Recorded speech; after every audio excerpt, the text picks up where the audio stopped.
We welcome Dr. Martha Salazar-Zamora and Malcolm O'Neill to the show. How are you two? Doing great. Thank you. Good morning.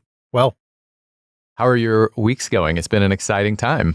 It has been a very exciting time in Tomball. We were very fortunate this Tuesday night to get a full board unanimous vote for us to be able to move forward with the Tomball ISD partnership with BJ for the Academy of Energy and International Business. That's a good week. Yes, it certainly is.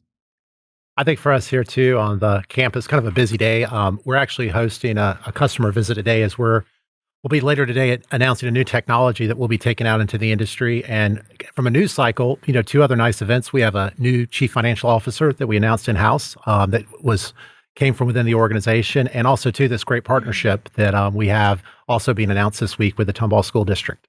A lot of exciting stuff. Absolutely. Sure. Yep, for sure. So we always start off with an icebreaker question. And the question is, what is your favorite superpower? So we want to hear from both of you. What is your favorite superpower? I'll go first. I think maybe it's a little reminiscent that it's Star Wars week, but I am super stoked about Jedi mind tricks. And nice. I really think it's something that you actually can learn, but everything in life is either you approach it as a racket or an opportunity. And I think if you really can live in that world of opportunity, that's that Jedi mind trick. Briefly, you said a racket or an opportunity. It sounds like that means not legit versus legit in some way, or what's the distinction between those two? So I'll play with the movie metaphor a little bit. I think it's almost more like the Matrix. Okay. Red pill, blue pill. Oh. Are you growth oriented or are you not? I see. And really, every decision we have, and we'll get into this a little bit later, but even when the school district kind of first approached us, we could have said, sounds like too good to be true, or wow, what an opportunity. Mm. So I'll try to weave a little Jedi mind tricks in on you guys today. Please do. Yeah. So how would you use those Jedi mind tricks? Just warn me a little bit. No. How would you use those in life? How would they benefit you? I think I work in human resources. And so much of what we do is connecting people from A to B. And in many cases, the only difference is just a headset or a belief or a framework. And when you really think about how you can start to change people's perspective, it really does just change the outcome of the situation. Mm. In terms of helping people think about things vis-a-vis an opportunity versus a racket, right? Is your biggest challenge, it sounds like what your biggest challenge may be is just helping people overcome their own trepidation in a lot of situations. Is that accurate? I think it's really fair. And I think it's giving people access to it. I'm an engineer by background. And so I always thought that this HR space or this people space was a little soft, but there's science behind it. It's self-fulfilling prophecy. It's Pygmalion theory. I mean, it's how you get people from A to B, and it's giving people access to that. And once you have access to that, you've opened up the world of opportunity. Right. That sounds more comfortable, not risk loving necessarily, but less risk averse than what we've heard from a lot of people who are HR people, just speaking frankly. I think a lot of people get it wrong. I mean, I think in the sense that there's a lot of discourse out there about the HR function. Huh. And I think one of the things too is people always thought change management was create a burning platform. So if you play off that metaphor, people think the burning platform is hold people's feet to the fire. That does not work. Yeah. At some point, people don't like their feet being burned. The right answer is to help people feel like they're part of a winning team. That's the burning platform. People want to be on a winning team. And I think that's what gets us excited. And really how, as a company, we've approached this partnership is we see this as nothing more than a win for the community. Great. Dr. Salazar-Zamora, tell us more about your favorite superpower. Okay, so I really liked Malcolm's. I think that would be fascinating. That would certainly be one I would find intriguing. But when you first asked that question, I was thinking about, not really sure what kind of superpower this would be, but to be able to have time travel capabilities. What do I mean by that? In education, so much of what we do is like in a cycle. And I would sometimes like to go back and do things differently based on what we know today and present, and then go forward to see how well whatever we've put into place has been successful for our students. And so I think the opportunity to visit the past, enjoy the present, and then visit the future to gain knowledge and expertise would be a pretty cool superpower. I always feel so sorry for my students who had me the first semester that I taught. I think all educators do. Sometimes I don't even want to run into them. I'm thinking, oh, that's just embarrassing. And they thought it was fine, but it's so But you look different. back and go, oh my goodness, what we could have done. Exactly. After 14 years of teaching or something. I think it's they very survived no different. matter what. They did. Yeah, well, that's true. And good students. Despite us, maybe. That's right. That's right. Good students usually don't need a whole lot from us anyway, but... Let's start with a quick overview, just very briefly, and we'll come back to this more later, but just to give kind of an executive summary for our listeners to understand what it is that we're talking about. What is the Academy of Energy and International Business? Hey, well, I'll go ahead and start. Members of our team, and some are listening or here today, Dr. Rick Fernandez, Carlos Sandoval, and other members of our team revisited an opportunity that had been an interest for some time. And fortunately, timing is everything in life. And I will say that Malcolm was the right person at the right time to support this venture, right? Yeah, I was trying to think of this opportunity for our students, really, this venture in education. Yeah. But really the premise is when we think about industry, we talk often about students being able to have internship opportunities, right? Yeah. And even talk about the experts in industry being able to have externships and go into our schools. So this really is the beauty of the Academy of Energy and International Business, is that it combines the two of them with a rigorous dual credit opportunity for students to be alongside industry experts and people that are doing amazing work in the business world, of course, the oil and gas, energy industry. And so our students can benefit from all of that at one time while being part of a comprehensive high school experience. I think for us, I remember growing up as a kid, like you would have like this adopt a class program. Mm-hmm.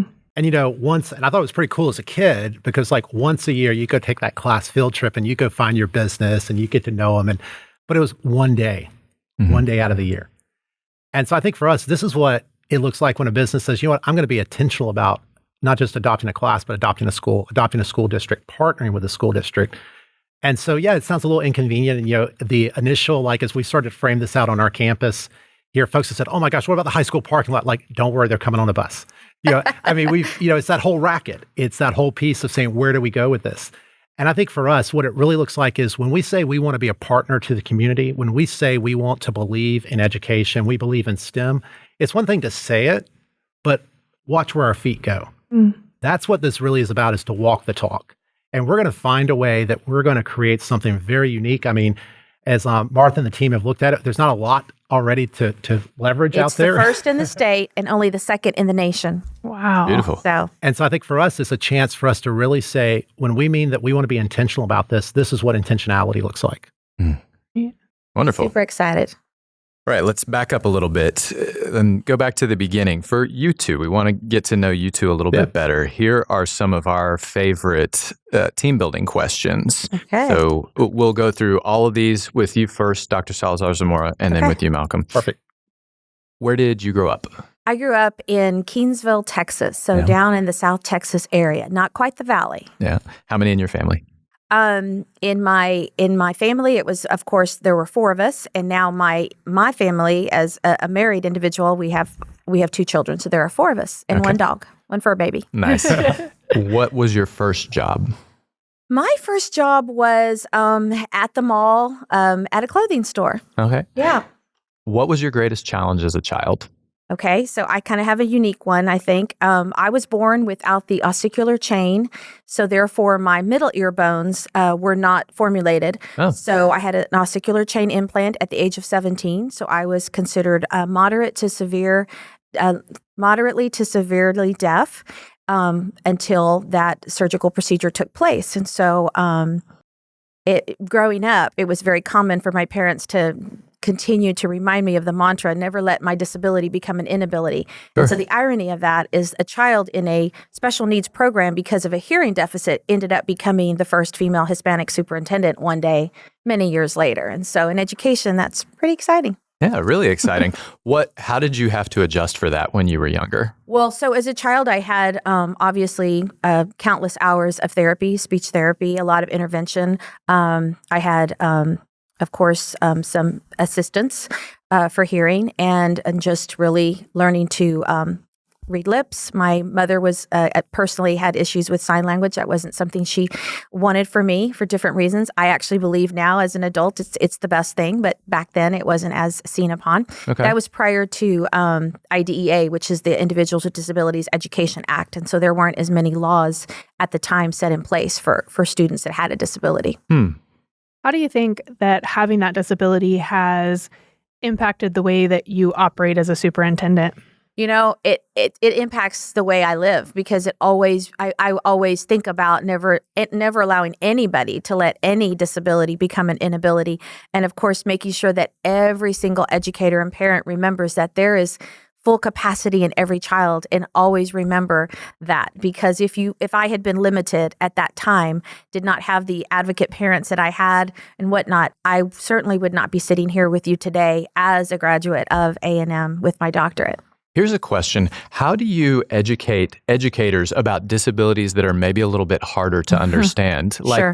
the one you grew up with and were telling us about, it's fairly straightforward to understand. Something like dyslexia can be much more challenging because you don't even know how to mentally frame it. So how do you... So it's really important when people see a physical disability, as you said, or something, if a child is wearing an audible assistant device, hearing aid or something. But some learning disabilities, as you've mentioned, dyslexia being one of them, or others, if a child is just delayed in learning, it's important that educators understand that all disabilities aren't as visual, but that a child, of course, still needs all of the expertise and assistance so that they can reach their full potential. That's what it's all about, to make sure, regardless of how a child comes to us, that we allow them to reach their full potential, whether it's this amazing opportunity we have for our students or some other opportunity that we can provide for them. I strive for that. What did your parents do, and how did that impact you? So my father was the chief probation officer. And so what did that do for me? Well, that made sure I was never in trouble. He was over 2 counties. And so I had a law degree, but that was his passion, working with students that had behavioral disciplinary issues. And so my mother was a nurse and had that kind of very nurturing, loving heart. And so had 2 individuals that understood the value of education and obviously ensured that both my brother and I continued on and were able to get as much education as we chose to. Malcolm, we would love to hear, where did you grow up? Absolutely. So I grew up in Johnston, South Carolina. So little 3,000 person town in the Carolinas, in what they would call the Piedmont area. So closest city, like on a map, would be Augusta, Georgia, right across the Savannah River. Okay.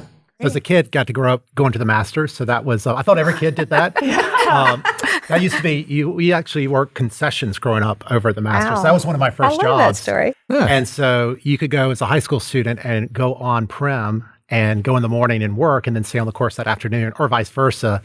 And so I, for 4 or 5 years and even during college, got to go to basically the Masters 7 or 8 years in a row. That's and everything. amazing. So, and a paycheck. That's really nice. Have fun and get paid. Yeah, exactly. How many are in your family? So I grew up on a small farm there. So I had 2 kid brothers. So we always said, my dad said he had a working farm because he had 3 kids, and so we grew up there. But then my immediate family here in Texas is my wife and I, and we have 1 daughter who's actually in the Tomball School District, and she's in 4th grade. And a shout out to her, name's Julia, and so she's 10 years old, and we're pretty proud of her. My wife and I actually adopted Julia when she was 2 days old. Oh, wow. Yeah. We were talking about Julia a little while ago, and she's very entrepreneurial. She is. I was sharing with Shannon earlier before we started. She's probably got a little bit of her dad in there. And that she's always angling that she and one of her classmates now have started their own almost podcast. And so they've started this whole thing about Save the Kiwis. And so I won't give her website out, but it's something's happening in the education world because it says about us on our website. And she said, we're 2 4th graders and we can't tell you any other information. Stop asking. I love it. And these are kiwi birds, Kiwi right? birds, The kiwi correct. birds, not Kiwi the birds, fruit. not the Although fruit. we would like for them to be saved as well. I don't know if they're at risk, but Absolutely. the kiwi, this is specifically the kiwi bird. You got it. You got it. And what kind of farm did your family have? So it was actually what we call row crops. So it's 2,000 acres of soybeans, corn. We had a cattle operation and a swine. So swine's fancy word for pigs and everything like that. It's a little smelly and everything. So kind of my funny story about the farm is my wife got all excited when she said, "Oh, okay, looking forward to going home." And this is when we're recording. And so she heard farm and she thought this was like 80s, 90s. She thought Dallas. And so she went home and she said, "What's that smell?" I'm like, "That's the smell of a farm." She said, Not as glamorous as they make it look on TV. Not at all. Not at all. But definitely when I think about like what I got from my parents, I got this construct of just work ethic, hard work. I didn't know what the word was at the time until maybe 20 years later, but it's perseverance. It's in that concept of a farm, there are things that are just outside of your control, but how do you just make those things better? Yeah. And also to really a strive for perfection. I can plant a damn mean looking row of corn, in terms of a straight line. And you realize you find beauty in that. You find beauty in hard work. You find beauty in excellence when people aren't looking. And I think that's just something, a gift that I didn't realize I was getting, but it does show up later in life. And was that your parents' main source of income, was the farm, or did they have jobs outside of the farm? Yeah, so it was my mom and dad were doing that. My mom was also in higher ed. She's actually, so this is kind of like it says, what was your greatest challenge as a child? My challenge was my mom was my high school principal. Oh. In a 3,000 person town. So both of you had parents who were in like authority and considered potential disciplinary figures. Yeah. Yes. And public service. Sure. Right. too. Yeah. A little bit of of course. So I always say too, what that did for me is it just made sure when I found freedom in college, I had a great time. At Clemson, right? At Clemson, We'll correct. not talk about Clemson today. That's a sore subject for Right. A&M right now. Yes, indeed. Can I tell you a secret? So you mentioned that your family had swine pigs on your farm. I have a secret It's not secret. I love pigs. My wife. I've always wanted a potbelly pig, and I know they're too hard to take care of. Right. Like you can't just have them in a suburban house. I My mean, wife, people do. I'm not sure. Sometimes, try. yeah. But their diets are really complicated, and Yeah. anyway, so my wife always if she wants to get me to do something, She promises the pig. She uses videos and gifs of piglets to soften me up first. There you go, So, man. anyway, big I know what I'm weakness. getting you for Christmas now. It won't be a real pig. Don't worry, stuffed Maddie. pig. I got her a pair of pig slippers when we had been dating for a few That's months, really and that was her She's first like, clue. I don't like pigs. You like pigs. Right. I don't. Yeah.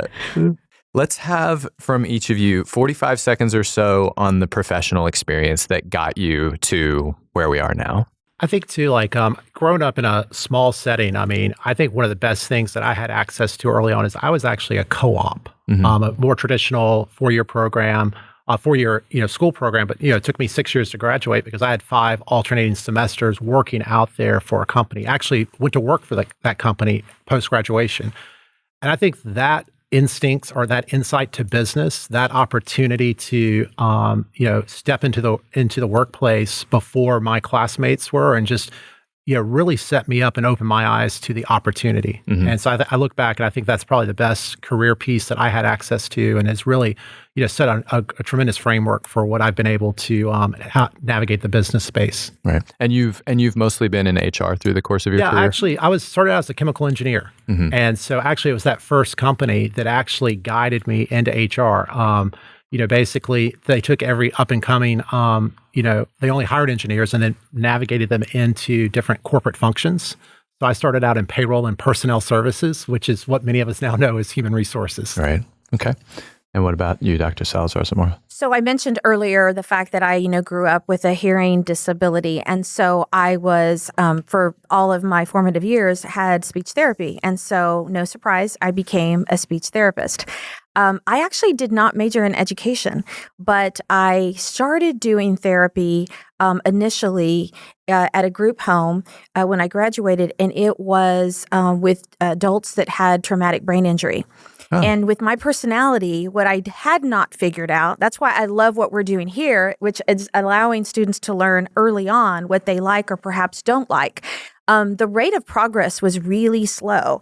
And for my personality, it was very difficult. And it became even more difficult to do that day by day by day. The progress was slow. It was there, but it was very challenging. And so I had to kind of rethink that. I'd always loved education and decided perhaps I could combine what I love, my love for speech pathology, speech therapy, and do that in a public school setting. And that's where it all began. I then, of course, became a classroom teacher, an educational diagnostician. I was a campus administrator, a principal. I was an assistant superintendent of various programs, bilingual, special education, curriculum and instruction, did a little bit of human resources, and then ultimately became a superintendent of my hometown in Keensville, which is a blessing and a curse because sometimes it's hard to be that child who grew up in the community that's not very large either, and suddenly you're leading the district. I absolutely loved it. And then for personal reasons, my husband had to transfer to the Texas Medical Center with his company, his position. So we moved to the greater Houston area where I could barely even drive, to be quite honest. Keensville traffic and Houston traffic, they're a little different. And I wasn't sure if I could lead a school district and get from A to Z. And so ultimately, I decided to support great leaders here, was fortunate to work for some great superintendents in Spring, in Houston. I was an assistant superintendent, an associate superintendent, a deputy superintendent for various districts. And then at the right time for my children, when my own two children, Matisse, who's 21 today, happy birthday, baby. Happy birthday. Happy birthday. And my, Make good choices. yes, Matisse. exactly. Keep saying that. And my oldest, Milan, who ironically, yes, does live in Milan, Italy. Oh, wow. Remember I told you I started in the fashion industry. Right. So Milan has given us our first grandchild, Aria Rose. But in all of that, I decided to wait until they were a certain age to go back to the superintendency. Because as much as I love it, it is a 24/7 responsibility. Regardless, no matter what's happening, you always have to be available. And so for my personal reasons, I did a lot of different things to support great leaders and support what we do in the educational system until I came to Tomball as a chief academic officer almost 7 years ago. And at the time, the superintendent, 3 years into my stay here, decided to retire. And I was very, very fortunate that the Board of Trustees, most of the board members are still board members today, that hired me. And so I'm completed over 2 years as the superintendent here. And I am home. I love it. It is the best place to be. That's great. Destination excellence, as we call it. Not just a district, but a destination. So tell us more about the inception of the Academy of Energy and International Business. Who first pitched the original idea? How did it start? Yeah, I think it really started through a combination of, I would say, just ongoing dialogue here in the community. One, I would be remiss not to think about 2017.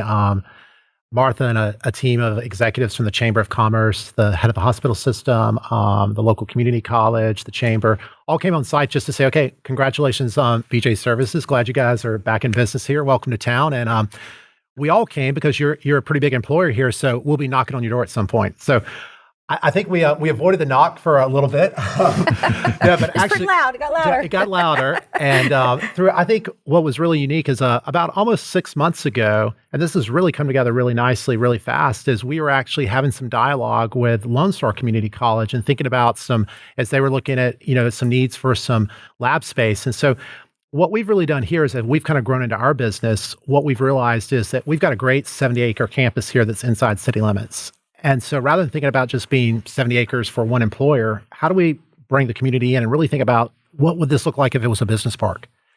And so, and in many cases too, you have to think about, okay, who comes into a business park? How do you make sure your tenants feel comfortable and, they don't compete with each other? And so for us, this whole concept of saying, wow, how would, college students or even now high school students on campus start to look? And so that really kind of just started a dialogue to say, hey, if you guys ever thought about it, we've got some pretty cool space. And so that has started a couple walkthroughs and has just kind of one thing led to another. Said, well, hey, it's kind of like Martha mentioned earlier, right time, right place. As they were looking at some opportunities here with the Energy Academy, we just became a really unique host site. It sounds interesting too. The right time, but the right person, because you had these co-op experiences throughout college that were so impactful for you. And it seems in some ways that you are recreating those for high school students, again, different than what you experienced, but bringing them into that business experience versus just the classroom experience. Absolutely. I think it's, I think we as much as we say we're not a product of our environment, our past experiences do shape our insights. And I always talk about access. I had access to something so early in my career, and I didn't even know I had a career at the time. I just had access. And so I think for me, that was the insight to say this could be a really unique opportunity. And also too, is, the entire Tomball community, whether it's on the municipal side or whether it's the education side or the business sector, has really, there's a style of work here, and I say work, I mean, it's just how everything comes together and overlaps. And what we've all said is, ask us. And just because we say no doesn't mean you don't ask us again. And I think that's what's been really unique. It's just been an ongoing dialogue that some of the things that we thought this would look like 2 years ago, it looks a little bit different, but that's actually good. Were there any ideas in the process of bringing this to fruition that didn't work? Any funny stories or things that were maybe good ideas, but eventually fell by the wayside? Yeah, I was mentioning earlier, this is kind of like, it's probably a little bit of stretch here, but it's actually almost more related to the podcast. I mean, I had this great idea to wow, would it be really cool to actually go up into the lab, no chemicals in there yet, but just we would have the podcast up there, really get that, we'd feel smarter if we were up there. So we get up there, and Kyle, came here last week to do a site visit, and he said, wow, love the creativity, but the noise is not going to work. And the noise is just because we have the hoods on in there, so it's doing that. So we're just like, even the background that we hear today, that's just the HVAC system here. But we have a pretty heavy duty HVAC system over there in the lab and everything. That might have been a lot more than the chair. Yeah, for our listeners, Kyle doesn't mess around with sound. He made me change my chair out because it was apparently squeaking. So I couldn't hear it, but he said, I am not going to spend that time editing your chair. Yeah. On the district side, though, I have to tell you, this has been one of the smoothest partnerships ever. Shannon, you restated that right time, right place, and I would be remiss if I didn't take the opportunity just to say very much the right person, because you actually stated that, and with Warren's support, which of course you have to have the support from the CEO, but Malcolm has been a driving force. So I definitely want to thank him for working with the team that I have the opportunity to work with, and just always being so positive and finding ways and opportunities. If we even thought there could be a struggle, there was always, well, we could do this, well, we could do that.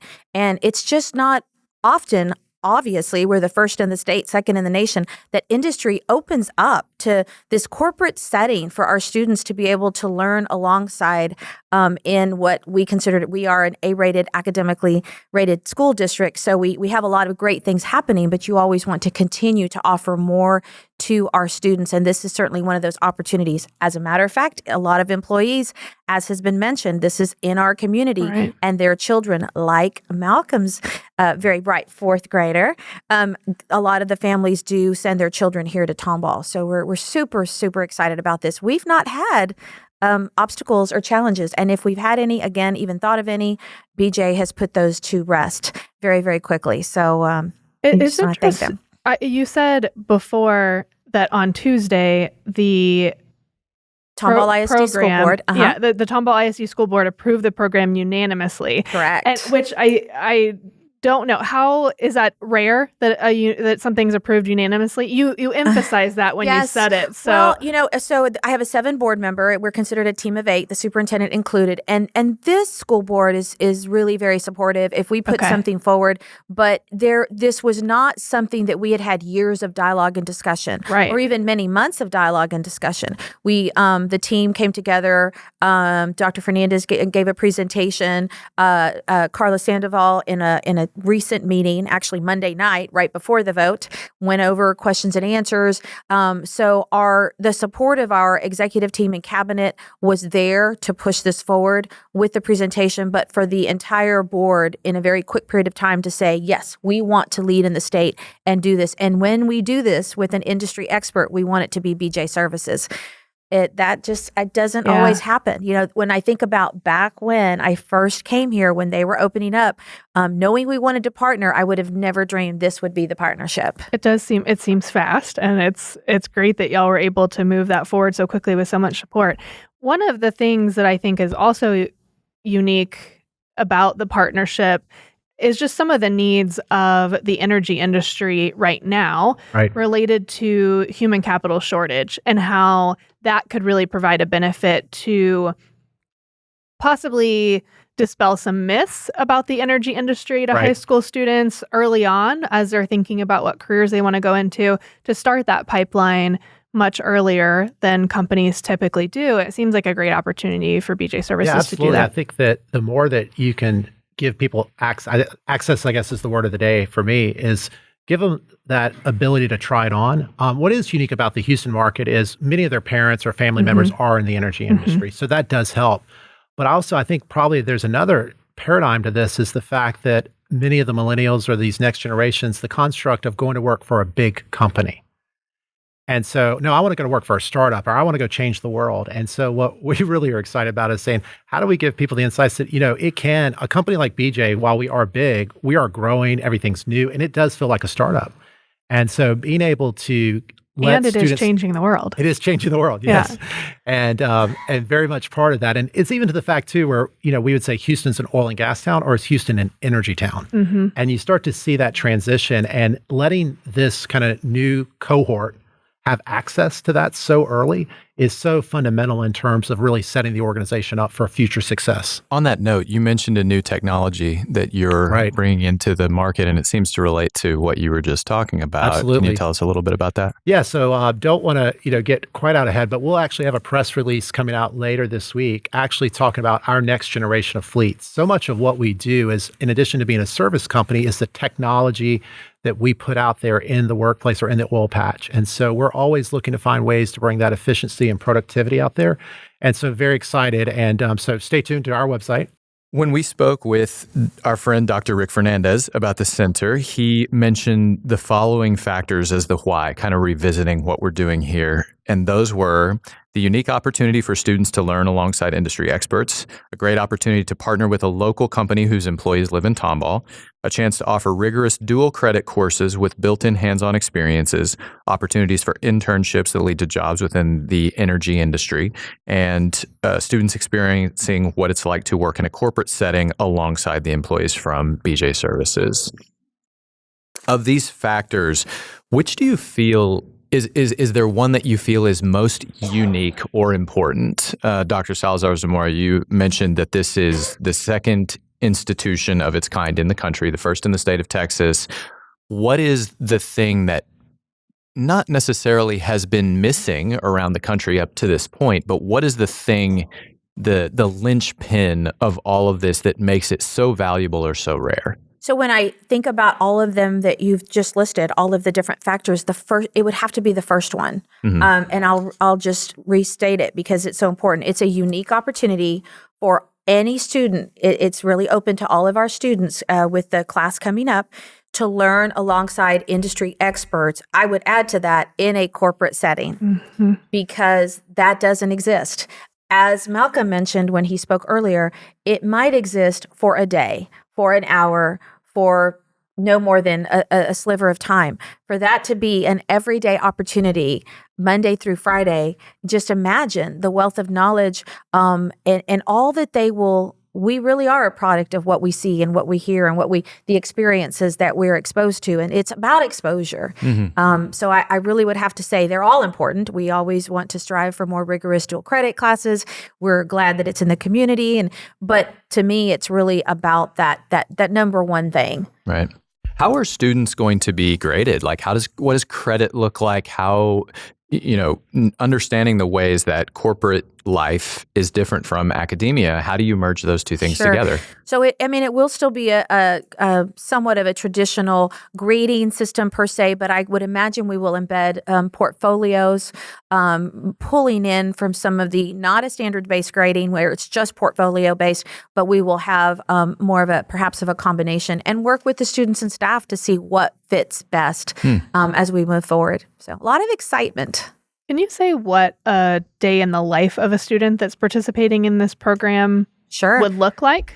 So what we are envisioning is there will be an AM class and a PM class. So these students, we have 3 high schools in Tomball currently. We have Tomball High School, Tomball Memorial High School. They're both what we consider comprehensive high schools. And we have Tomball Star Academy, which is an early college where students can graduate with an Associates of Arts or Science as they get their high school diploma free of charge to their families. This is an opportunity, though, for students to stay at the comprehensive high schools. So they will start either they'll all start at a school and be bussed over. Half of them will stay at the school and then come in the afternoon, and then the other half, so that it's kind of a trade-off. They'll be 50% of the day at their high school, 50% of their day here at BJ Services. So the day in the life would be a little bit of a traditional setting, and then obviously being here with the industry experts, gleaming from learning every day from their vast knowledge. And Malcolm, when they're here, what will that time, I know we're not there yet, but what will that time kind of look like? Yeah, I think in addition to like where there's that kind of like class track, it's the concept of on a corporate campus. So, they're not going to, classroom number 101. They're going to the lab on the 3rd floor. They're not going to, when they're in a more traditional class that would look like students' desks, they're like very much like what we're sitting in here. They'll be in a conference room. And it's all of that, kind of social learning that comes from being on campus. And then the other piece that we have is, I know that textbooks are not paper anymore, but I still remember my textbook where there's always that, human interest side of like a day in the life of, or here's the practical example. That's where we see that, once, twice a week in each of the classes, it's one of our own BJ employees that's actually sharing what you just learned and here's how we use it. And so rather than read about it on a page of paper, it's actually a 10, 15-minute little micro vignette learning lesson right there. And I think kind of building off like all of those things, what's so important? There's a word that we don't say often here in the, kind of the U.S. education system, but it's apprenticeship. Oh. And as I've, worked with teams around the globe, and much like where you go in with the future talent pipelines there, what works so well in other countries are apprenticeships.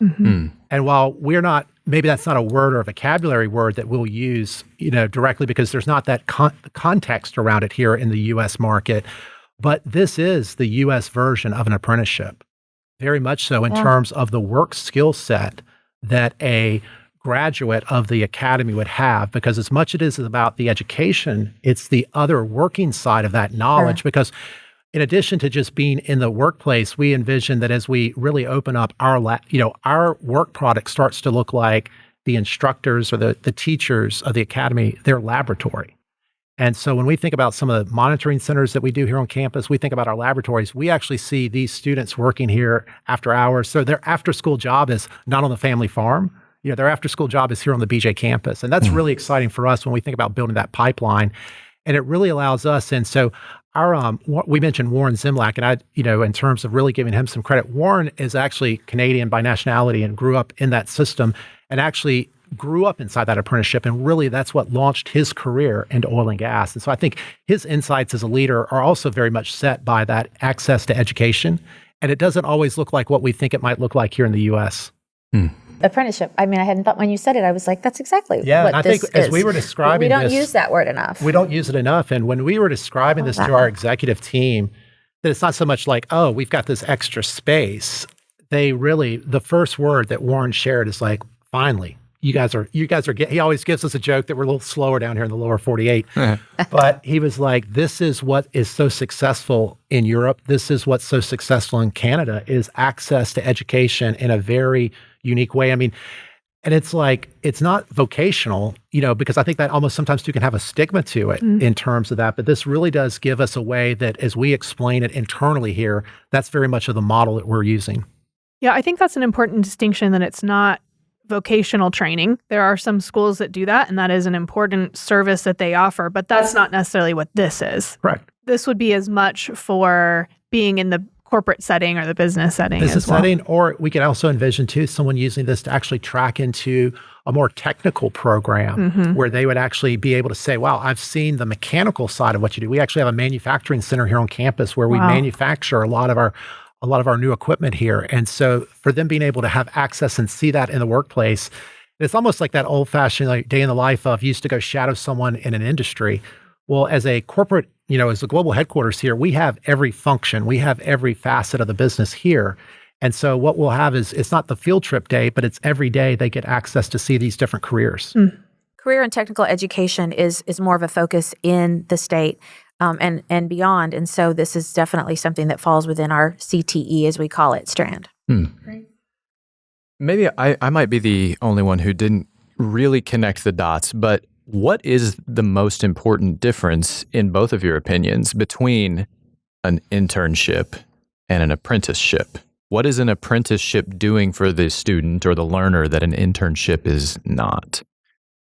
Yeah, I'll maybe go first. And this is like maybe coming more from a business angle here. Sure. I always think about a lot of times internships are viewed as like a one-off activity, and where it's a singular point in time, where it's almost like the person who's doing the intern is building their own kind of toolkit. Whereas I always see apprenticeship as much more intentional by usually the company or the provider or the system that's providing it to say, where am I trying to take a group of people from A to B? And yes, there's something to exploit at the end called workforce talent. Yeah. And so there is a reason to have there's a good business practice here as well. Sure. But I think apprenticeship seems to have a little bit more balance to it, where there seems to be a little bit more skin in the game on both sides. And at least I would say that's kind of my operational definition of where I start to see more value of using an apprenticeship as a framework rather than just a solo internship. And from the way you're describing it, it also sounds like longer time horizon. Absolutely. Yeah. When I think of an internship, I think of a very specific period of time for a semester, perhaps even for a year. This is the difference here is this is really much more, it'll be a 4-year experience for a student who starts their freshman year. We may have sophomores depending on the interest, but you are looking at the longevity, of course, and the depth of the career and technical education experiences that these children will derive from being students of the Academy of Energy and International Business on site. I heard your adult education's backgrounds coming out That's right. from both of you. But yeah, there's a term, cognitive apprenticeship, where it's really about coaching versus an internship has that component to it. But an internship, we almost say, we sell those as you're getting the same experience that a full-time hire would get day one come in. Whereas an apprenticeship is really more about building someone up. A high school student is not ready for a college level internship at a company like BJ Services, but they are ready for that interaction, that cognitive apprenticeship, the coaching relationship that could build them to that, which is the depth, I think, that you spoke about. That in-depth exposure over time. It sounded like for the two of you, this has been maybe a little easier than expected. It's been a pretty straightforward process. If another school district were trying to emulate something like this, where would you tell them to expect friction? So the question we originally wrote was, what was the hardest thing from the first pitch to getting this pushed across the finish line? It sounded like there wasn't a whole lot that you struggled with, but where might another school district expect to struggle with a venture like this? So I would have to say, honestly, it's really about the people involved, because I'm very blessed to work with amazing staff, talented staff, that even if I have a very enthusiastic, accelerated time frame, no one panicked. Everybody, was like on board. There could be friction there if you didn't have a team that was willing to dig in deep. There's been hours, and we were, Thanksgiving break when people were off, the three of us were in a meeting at Lone Star College. I don't know as far as the business side, because we are just extremely blessed to be able to partner with a business that has been so accommodating in every way. That doesn't always happen. Realistically, not everybody has a space, has the leadership and staff that's willing to say, because it's beyond just the CEO and, of course, Malcolm in his position, the personnel had to feel this is something they would support as well, so that these students weren't considered infringing in their work area and environment, of course. Yeah, I think for us, it's when you think about it, I think it's just like you said, it's how I think if you're on the school district side, knocking on the door. Loud knock. I do think that's probably the key to it, is they're going to say no, or we don't do that here and everything like that. Blue pill. Yeah. And I think the key is the answer is to knock again. Yeah. And I think now the other side of it too is it's always a lot easier. A lot of people like to copy success. Yeah. And I do think as we think about how this gets curated, like through a podcast like this, and people can hear about it and say, wow, that's it. And so I think for us, the real proof point, and Warren's not here to tell this story, but, as we were telling this, he's like, this is what we need to talk about. He sees his peers, he sees other industry leaders out there talking about their alumni and talking about the different ways that they participate in their school. He's like, but you know what? It's easy to say that, but it's harder to do that. And when we say that we believe, and it's an industry, and every industry says this, particularly if you've got a technical workforce, every industry says, oh, I believe in STEM. I believe in STEM. And, and then you say, well, what does STEM stand for? And they're like, well, I'll get back to you and everything like that. And then when you say, okay, well, finally, you know what it is, but what are you doing? Rather than just saying, hey, Martha, and, your team, give us more engineers, give us more diversity out there in the education space. The only way to do that is you have to change the inputs. I mean, I'm a chemical engineer by background. The only way you get a different output is you have a different input. And I think for us, this is a way for us to change the inputs. And so I think it's one where it comes back, and I think the right answer is data. At the end of the day, when you think about, you guys touched on this earlier about the labor force, if we really believe we want to change our access to labor, we have to do something differently. And I think for us, that's one where that starts to, in many cases, businesses react off data and use data as part of that business case there.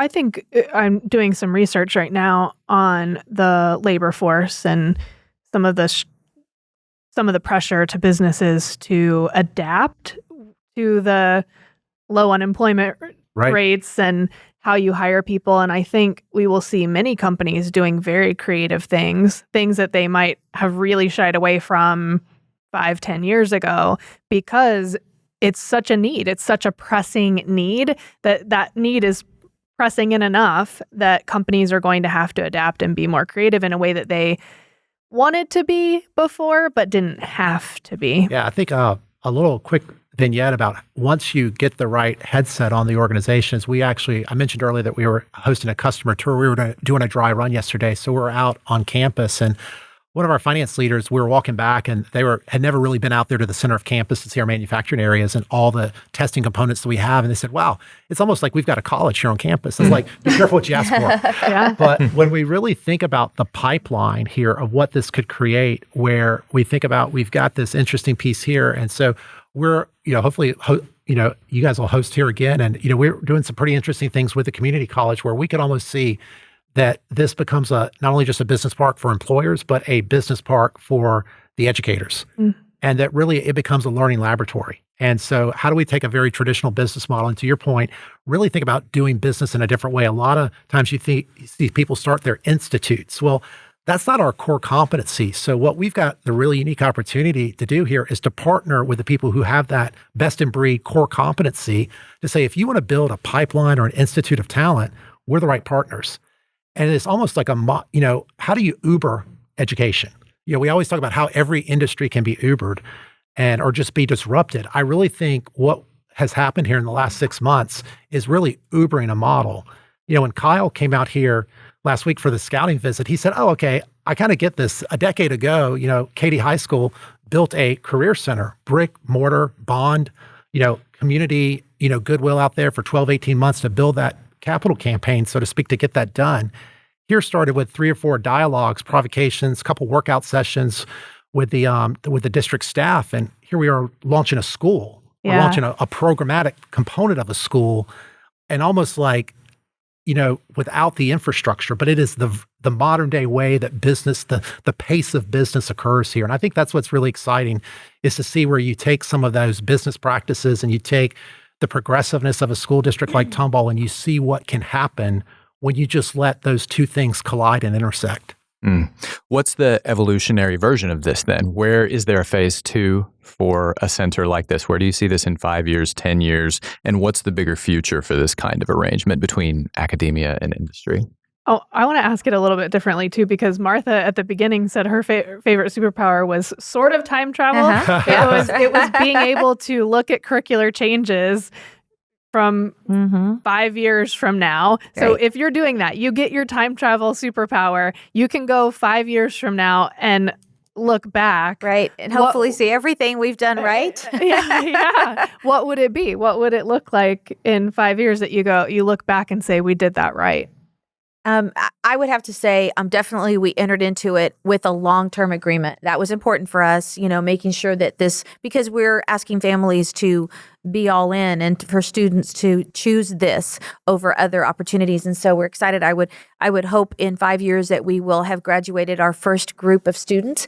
And throughout that time, I would hope that those students have been able to build a skill level to where perhaps they've been able to do things here. And upon graduation, perhaps be able to be employed certainly within the industry and perhaps even here with BJ Services and as they go on and consider higher ed or whatever else is in their future. For the state of Texas, we consider students college, career, and military ready. So there is college, there's career, and there's, of course, military, the readiness in any area that a student chooses. So I would hope to look in the future and see nothing but great things and a lot of success stories. I think for me, it's probably two sides to the same coin here. One is would love to see a graduate work for BJ Services as a full-time employee. That's great. The other side of it too is, 50 to 60% of every person we've hired over the last 3 years as a new company has started with a name that we know. And what I'm really excited, in addition, maybe these students don't ever come back to work for BJ Services, but they're going to be our best recruiters, our best ambassadors to actually help us continue to recruit into the future. It's no longer about a candidate database, it's about a network. And then on the other side of it, you mentioned about where does this go? How do companies look at this in the future? I think where a lot of companies fell in love with, kind of the concept of employee benefits and perks and ping pong tables and all those great perks you hear about in California. This is the real world. This is what gets an employee base excited. And I think for us, if I get to time travel a little bit there with Martha, I think 5 years from now, every one of our employees here on campus will have an academy story. They're going to talk about how they got to teach one of the little pieces in class, or they actually got to tutor the class, or they were participating in this, or they hosted the open house with the parents, or, we were hosting one of the graduations here. And I think what it'll do is all of a sudden, that's the benefit that every company is going to want. They're going to want this on their campus. But the thing of it is, you can't buy this. You got to put in the work to make it happen. And I think that's what's exciting is we're going to have something in 5 years from now that we're so proud of that as a company, as a differentiator, you just can't go compete with that because we've laid the groundwork to do something. But we've also created a model that where you do find a community partner and you decide to become intentional, you can unlock tremendous business value from that. We close each session with Good Bull. This is an opportunity to recognize someone else for something good or great they have done. And here's the catch. We can't mention any names that we've already mentioned. Nice. So I can't mention Rick. We need. You can't mention Warren, even though Right, we all can't want mention to. Warren, right? Yes, yeah. Good Bull to a lot of different people that we've mentioned already, but outside the box a little bit. Anyone you would like to send some Good Bull? I would love to just give a shout out to Bruce Hillegeist. Bruce is the president of the Tomball Chamber of Commerce, and if you ever wanted to see what LinkedIn looked like before there was LinkedIn, it's called 1-800-BRUCE. Bruce is perhaps one of the best assets that there's not a business or a municipal function or an educational group that has not had Bruce impact their business in such a significant way. And Bruce will always never take credit for that, but very much the reason why we're sitting here right now is because the introductions and the constant phone calls that Bruce makes at just the right time. He always just has a way of maybe connecting some dots. And so I think too, if there's a secret superpower that's not here at the table, it would be Bruce. Okay. I would have to say Dr. Leanne Nutt. She's the president of Lone Star College and will participate obviously through the dual credit opportunity here. She's always finding different ways in which whatever we're trying to do in the public education setting, she can help us enhance that. And again, I would have to say Dr. Leanne Nutt. I got some Good Bull. I'd like to thank our production team, Julie, Tyler, and especially Kyle. I'll send some Good Proud Bull of to you. Kyle too, because he graduates tomorrow. Yay. Congratulations Congrats. to Kyle. Whoop. He's not leaving us though. He's hanging out. He's going to continue to be our producer. So Graduation with a job. That's even better. Yeah, that's a great graduation. It's 100% placement going on right there. Love it. Thank you so much for watching. If you would like to stay up to date on our latest videos, be sure to subscribe and hit the bell icon to receive notifications. If you're in a rush or on the road, you can still join us on iTunes, Spotify, or wherever you find your podcasts. If you want to learn more about us or our guests, please visit our website at mays.tamu.edu/podcasts. Also, please check out Mays Business School's academic programs. They're the sponsors of our show, and you can find them in the description. Thanks, and gig 'em.